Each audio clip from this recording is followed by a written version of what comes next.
If you want to purchase your first car, chances are that most probably you must have looked at a Honda Fit, a Mazda Demio, a Toyota Vitz, a Suzuki Swift, and something like the Nissan Note. Welcome to 0 to 60 Motoring once again, and in today's episode we're going to analyze this 2012 Honda Fit. How does it look like when it comes to, let me say, for a first time car buyer? Is it something that you should consider? Let's find out.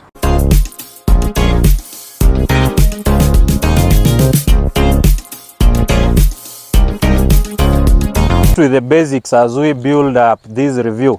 Now, this is the second generation Honda Fit, which was produced between 2007 and early 2014. Basically, for a local used car Honda Fit like this one 2012, you are looking at a price tag of around 500 to 600,000 depending on the condition of the car. So basically, unaweza sema hii ni gari ya mkulima mdogo. That is the best way to describe it.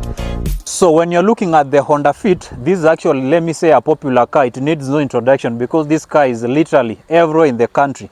So let's start with the basics on how this car looks like, matters the size.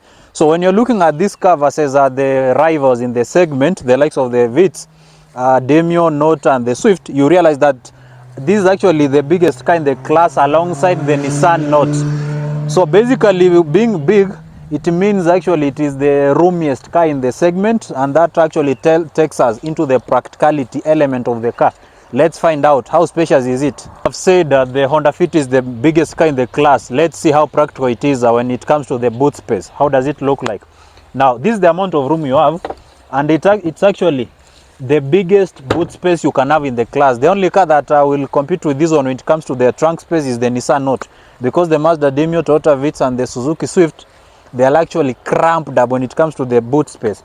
And the good thing with this car, if you don't have a full size spare wheel, you can actually utilize that spacing under this floor, but it at least allows you to fit in a full size spare wheel. You've seen how the boot space of this Honda Fit looks like. When you hop into this second row seat, you realize when I'm looking at the competition in the segment, the Honda Fit still continues to shine because you have a decent amount of knee room. This is actually more room than what you'll be finding in a bigger car, something like a Mazda Axela. The headroom is also pretty decent. Most probably you're not going to struggle whatsoever when it comes to traveling in this second row seat, especially over long distances. The middle seat, of course, it's somewhat raised higher, and it will, let me say, it's better for kids over long travels. How about the front seats? How do they look like? Hopping into the front seat of this Honda Fit, you realize the amount of headroom is also good. The amount of knee room is also good because I've adjusted this seat manually up to the farthest. If you are a tall person, of course, you can actually lower it this way. Of course, it's manually lowered. As most cars in the segment, you don't expect electronic adjustability here. Now, the amount of knee room is good. Headroom is good, and you can also adjust the seat backwards if you are a tall person. Actually, when I'm looking at the spacing, the boot space, the second row seat, and up front here, the Honda Fit is the best car in the segment. If you want to purchase a Honda Fit, it's good learning that it comes with let me say, very low ground clearance, meaning if you, for example, you are living up country, you want something that is a little bit raised, you're going to use aftermarket springs. Of course, they are going to make the ride a little bit stiff and firm, but it's what will help you. Now, there is not much to talk about this car when it comes to the exterior design, especially on the outside, because people purchasing this car, I doubt if aesthetics is something they are going to consider. Now, most probably when you're purchasing a Honda Fit, you want something that is economical to run and reliable. That means, let's see, what are the engine options in this car?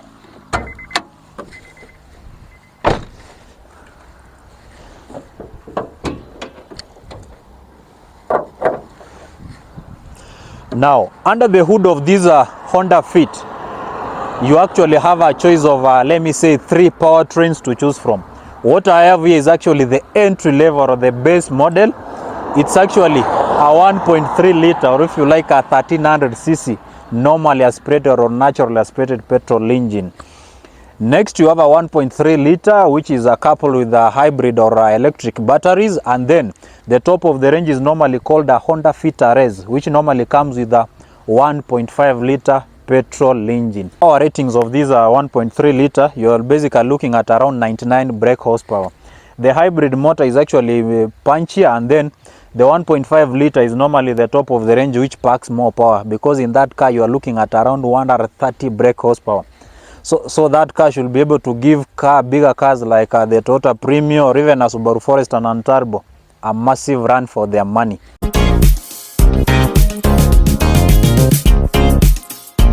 Let's talk something about the driving experience or the driving dynamics of this 2012 Honda Fit. Now, when you're pitting this car against the competition, you realize that it is the heaviest car in the class. That is a good thing and a bad thing in equal measure.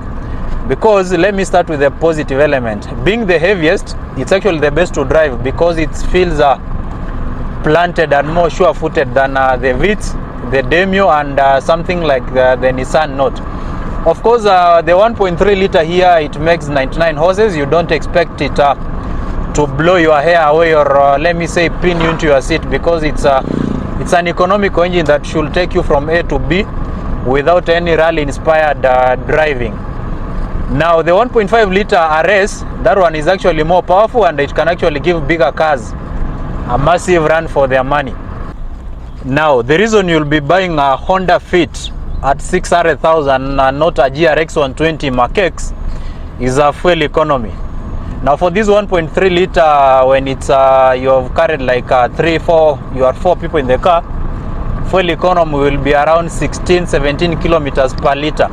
Of course, the hybrid one will give you better fuel economy, and then the 1.5 liter RS, because it's a big engine and it's let me say it's performance oriented, it normally gets you like lower figures, around 14-15 kilometers per liter if you have a light foot. Of course, if you have a lead foot, the fuel economy figures normally go down.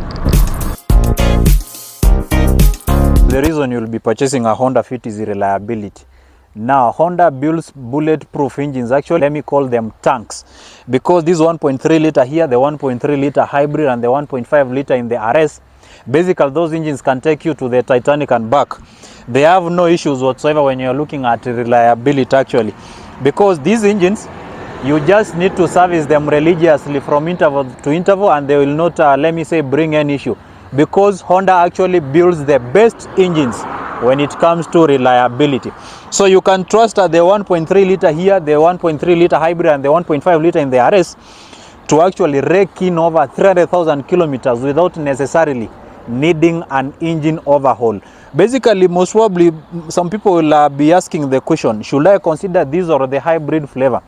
Both engines are actually better, and the hybrid actually makes more power, and it's actually better when you're looking at fuel economy. So if you get a car that has been maintained well, you should not be having any issues whatsoever when it comes to reliability.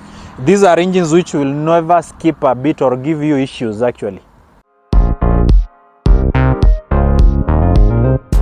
Now let's talk something about the interior crafting of this 2012 Honda Fit. Now when you're looking at this car, because this is an entry level, let me say it's a basic, you don't expect it to pack many bells and whistles or many features inside here. So basically, if you want to make this car appealing to your eyes, most probably you have to go the aftermarket way. For example, you have to install an aftermarket screen, because whatever it comes with, it's not something that is inspiring. If you want a good sound system, of course, you have to purchase some good speakers and install them or swap them or install them in the boot. When you're looking at the execution inside here, there is not much actually to talk about. And most importantly, when you're considering the price tag of this car, aesthetics should be the last thing on your priority list, especially at 600,000, because all the features I can see in this car basically is this icon button, which should help you maybe get good gas mileage or fuel economy. The seats here are actually fabric, which are of course manually adjusted. Of course, that is something you expect in this segment. So there is nothing much in the interior, because the price tag is on the lower side, and this is a budget car, yani gari ya mkulima mdogo. So the Honda Fit is a car I'll recommend to anyone who wants for the small super minis or to want something that is practical, fuel efficient, reliable, and most importantly, it will ensure that your wallet remains in good condition. It's the best car in the class because the Mazda Demio will break its rear axle. The Toyota Vitz is cramped up in the interior, and the 1000cc is lackluster and sluggish. The Nissan Note will at one point kill its gearbox, and the Suzuki Swift actually has a very small trunk space. That is why you should consider the Honda Fit. If your budget hovers around 600,000, you want something that is let me say that is a practical, fuel efficient, and most importantly reliable. Guys, I guess you've now known more about this 2012 Honda Fit. If you are new to this channel, welcome aboard, and make sure you subscribe, share and like our videos. And if you are our continuous follower, you can also share our videos to your friends. That is the only way you can support this channel grow. If you have another motoring question, remember to ask it on 026 Motoring. We also value your feedback, that is on the comment section. Alright guys, I'll see you on the next one.